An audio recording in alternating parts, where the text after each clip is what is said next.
Hi, this is Carol on WUBA 88.1 FM. A Wonderful World is the newest single that has hit the Billboard's Top 100 charts by jazz artist, cool jazz artist, Kirk Andre Wilson. We are so excited to have him here with us today for a very exclusive interview, and I'm very excited to have Mr. Wilson here with us.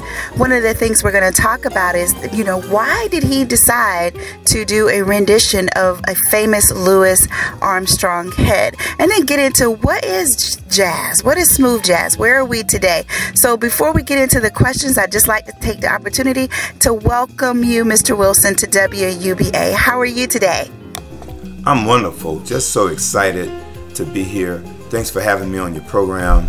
I've looked so forward to being able to share with your listeners. Oh, great. Now, Mr. Wilson, like so many artists that you read about, especially when they're into secular music, whether it's jazz, R&B, they always seem to somehow bring up or go back to their gospel roots. So tell me a little bit about your gospel roots history. Well, as a child, yes, I started off in church. My grandfather was a pastor, and my father was the head of the trustee board, and I was always active in church. I don't remember when I started. Church was like, that's just what you do. That's part of your identity, So, like secular music, we didn't really have that in the house too much. Everything was centered around gospel music, and not just the music per se, but the life. You have to live the life, and I was born again at an early age. Yeah, it was like very influential on my life and my relationship with the Lord. Okay. Now, I know that with your music, you play the piano a lot. Were there other instruments that you were introduced to during that early time when you were doing gospel? Well, I started off on guitar in my dad's gospel group. They had a gospel quartet group, and they pretty much just would bring me everywhere. And so I couldn't help but want to play the guitar. When I got older, I heard Breezing by George Benson. Oh my goodness, that changed my life. I wanted to make that kind of sound with my guitar. Right. So you said that when George Benson came out, that's the artist, came out with the song Breezing, you really liked it. What was it about that song that moved Just you? the melodic approach to using the guitar to make statements like that. Because in the quartet group, you're basically playing lots of rhythm guitar. Everything is just, you're strumming. And every now and then you can make a melodic pass that leads into a verse, or come out of a vamp into a verse. But for the most part, the guitar is just a background instrument. And so like my brother came home with this album, and he put it on. He played it like every night, and he would like lift the arm up, and the needle would play the 3 songs on that side. This Masquerade was number 2, and it's like, wow, like I would love to be able to do that with the guitar. So that's how I got introduced to jazz. Oh, great. Now, you did attend college. So during your college days, did you study music, or how did you perfect your craft? Because you're absolutely wonderful. I mean, I've watched all your YouTube videos. You've played overseas, you've played in the United States. So what did you do to get the theory, to really learn the theory of jazz music? I received a full scholarship to Southeastern Louisiana State University. That's in Hammond, Louisiana. And it was a really good opportunity for me because I was able to study under Gretchen McGee, who also taught Bill Evans. I studied under Dr. David Evanson, one of the best classical pianists in the South. I also studied later on at Southern University with Mr. Alvin Baptiste. And later on, he exposed me to Mr. Ellis Marcellus. So it was like really awesome and intense. Yeah, it sounds like it was intense, but I mean, what a wonderful opportunity to learn from some of the greatest educators, that there is. So when did you, because you're in Los Angeles now, when did you make that move to Los Angeles, and what got you there? I always knew that I wanted to be successful in the music industry. like in 11th grade, I saw there was this like amazing band that came and did a dance at my high school, and I saw those guys playing. At that point, I knew I could do that. It was just forbidden in my house. You know, I just had this dream, and I have relatives in Oakland, and my first time visiting Oakland, I just knew I loved it. I loved the atmosphere, the mountains, the low humidity. So it was always my dream to live in California. And so my second college, I went to Southern University. I was studying with Alvin Baptiste. So he told me then, he said, you're going to have to either go to New York or LA. And I was like, well, it's going to be LA, because I already want to live there.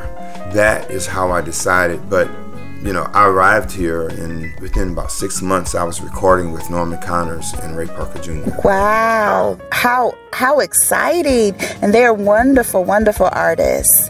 So, I want to ask you something. I want to just go back just a few minutes. You go back a little bit. You said that it was forbidden in your house to listen to the secular music. So how did your family embrace you taking on the jazz music? It's not like it was forbidden to listen, because on Saturdays, my older cousins would come over, because we had like a big television, and they would come over and watch Soul Train, you know. So I was, yeah, you know, I was a little bit exposed to it, you know. So, and then we were like, well, watch Lawrence Welk on Sundays. You remember Lawrence Welk's show from back in the day? Yes, I do remember. And the flowing beautiful gowns. Yes, that's what I remember. Yeah, and I mean, you know, and all of that like really inspired me. If I wanted to get like some Ohio players and put, you know, try to learn that. Oh, nope, put that down. Yes. That's my mom, you know, my dad, mostly my grandmother. Yeah, I could imagine. They were very So, what do you like most about performing? When I'm able to look at people and see their mood change. You know, sometimes people walk in a place and, you know, they have the day all in their face. And whatever that day was, if it was work related or whatever, I can just see it, the energy that they bring into place, it's all there. And, you know, within a few moments, I can play and look around the room and smile, and suddenly people's mood changes. And so being able to communicate and convey that energy to where I can affect someone in a positive way, that's what's pretty special. Like, I don't even have to utter a word, I don't have to say anything, I just sit there and play, and I look around the room and I smile, and I realize what I'm actually doing is communicating.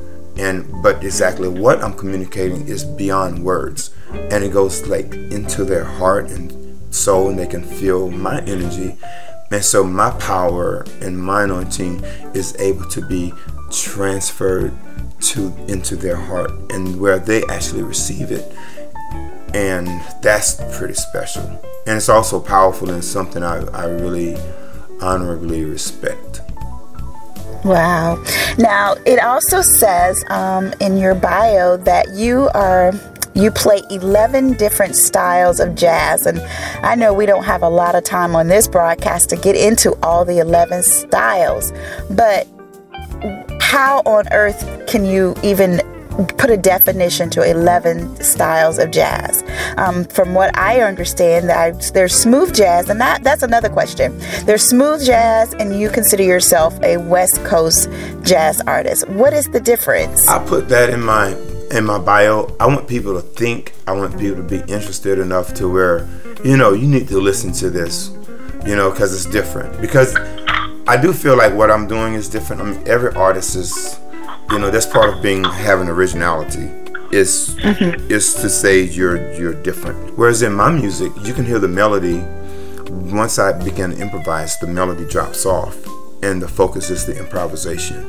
That's the difference, and I call that's my West Coast version of smooth. Of West Coast. That's why I call it West Coast, because I'm on the West Coast now. You know what I mean? Yes. Not the East Coast, but the West Coast. Yeah, that's great. Now, I have a question. When we were talking, we talked about the sounds, and I told you that one of the observations that I saw is that you use a lot of electronic sounds. So is not, how do you feel about popular music today with like rap artists and the electronic sounds, and then how do you encourage young people to have a love and appreciation for jazz music? Way back when Floyd Rhodes invented the electric Rhodes piano, that changed the entire scene. But it wasn't until later on that the jazz musicians like really embraced that electric piano. But it's like now it's just like anything else. There's new generations and there's new levels, but you gotta have creativity and apply some of the same instruments that we hear in modern day music, because I'm a modern artist, and you know, I'm not like a yesterday artist, so I embrace the change. Before we end, I do want to make sure that our audience can get an opportunity to kind of follow you, and if they're interested in purchasing your music or just, you know, watching some of your videos, how can someone reach out to you or at least be able to follow you? Is there a website or a Facebook page that we can share? You know, I always tell all of my audience, all my fans, everything is on the website. I point to my website first, because on the website there's the link to Facebook, there's the link to where you can hear my music, download my music, purchase my music, you know, whatever there is interest in me, anything you need to know about me, you can find it at kirkandre.com. Okay, that's kirkandre.com. Yep. Great. You are doing such wonderful things, Mr. Wilson, and I definitely love that beautiful, beautiful song, What a Wonderful World. And I know we're playing it daily at WUBA, and I know that you've got other stations around the United States that is playing it. But there's also something really special about what you do. Not only do you perform within this country, you also have performed in various other countries. Is there a particular place that's been very special for you? Kazakhstan is probably the audience that I appreciate so much, because they listen so intensely, and they anticipate and they focus, and it's like you can hear pinfall. Even on a fast song, I can play one of my favorite pieces by Coltrane. I love what McCoy Tyner did on it. It's called Giant Steps, and I played that in Kazakhstan, and they listened very intensely, and the standing ovation is so long. Oh wow! It's kind of awkward, because I'm like, I don't know if they realize I have to play some more songs, you know. And they're standing like and clapping like it's the end of the show, and I'm down, you know. That's great, you know, just to get that kind of warm reception, and also from people that, you know, are not, you know, in your home country. That's just wonderful. I just want to say thank you so much for sharing information. I hope I get a chance to talk to you again, because I really do want to look at more about these 11 styles of jazz. I just think that we could all be really educated on these various types of jazz. I know when I think about jazz, the first thing comes to my mind is, you know, the traditional bebop or smooth jazz. But it sounds like there's just so much more, and you bring so much of yourself and your knowledge to this genre of music. And I just want to thank you so much, sir, for sharing it with us. Thank you. You know, I can just off the top of my head, everybody knows Dixieland.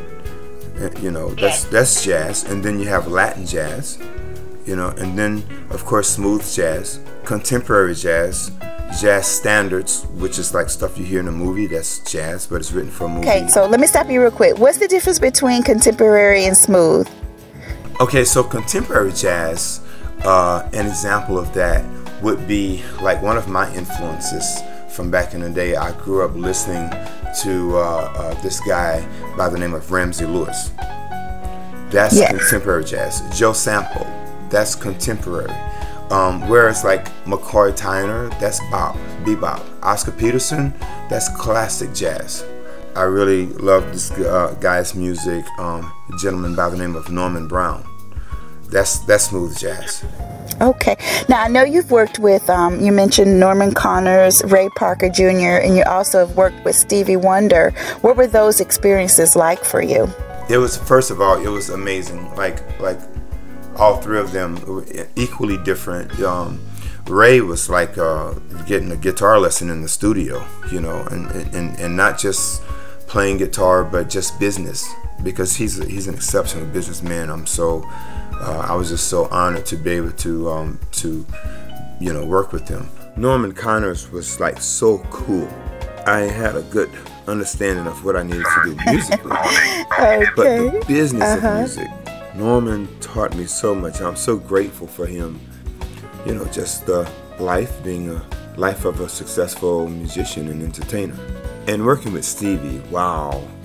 I mean, you know, that is just like beyond words how I can describe that. There was a tribute that he did to Michael Jackson. It was live on air, and it was so amazing. He was so gracious to me and gave me so much affirmation. That's He's good. really So, a good guy. what's next for you? I know you've got some events coming up, and you're also a regular at the Downtown Disney on Laguna Beach. So, what you got coming up next? I'm so excited. We're doing a concert in Hollywood on December 28th at the Catalina Jazz Club. Also, February the 3rd in Baton Rouge, Louisiana, we're doing another concert at the Manship Theater. So you can see all that info on my Well, website. gosh, you have a lot, and I'm just like, again, thank you so much, Kirk, for coming on the air with us today and sharing this wonderful, wonderful information about jazz and about yourself. We look forward to keeping up with you. We're going to invite our listeners to please go to his page. That's KirkAndre.com. So that's KirkAndre.com. And also like him on Facebook. So when he's touring, you want to be able to catch this. Also, too, there's a lot of videos of him playing in different settings. So it really, and during this time of the holiday season, it really brings you in to the moment. Especially A Wonderful World certainly does. So we want to thank you again, Kurt, for coming on the air today. And we just wish you the best. And we look forward to maybe talking to you again soon, and talking a little bit more about this history of jazz. And you've been listening to Carol with WUBA 88.1 FM with our special guest, Mr. Kirk Andre Wilson, cool West Coast jazz artist. Thanks, Carol, for having me. Look forward to next time. And yes, you're listening to WUBA 88.1 FM. Thank you so much for listening, and we'll talk to you soon.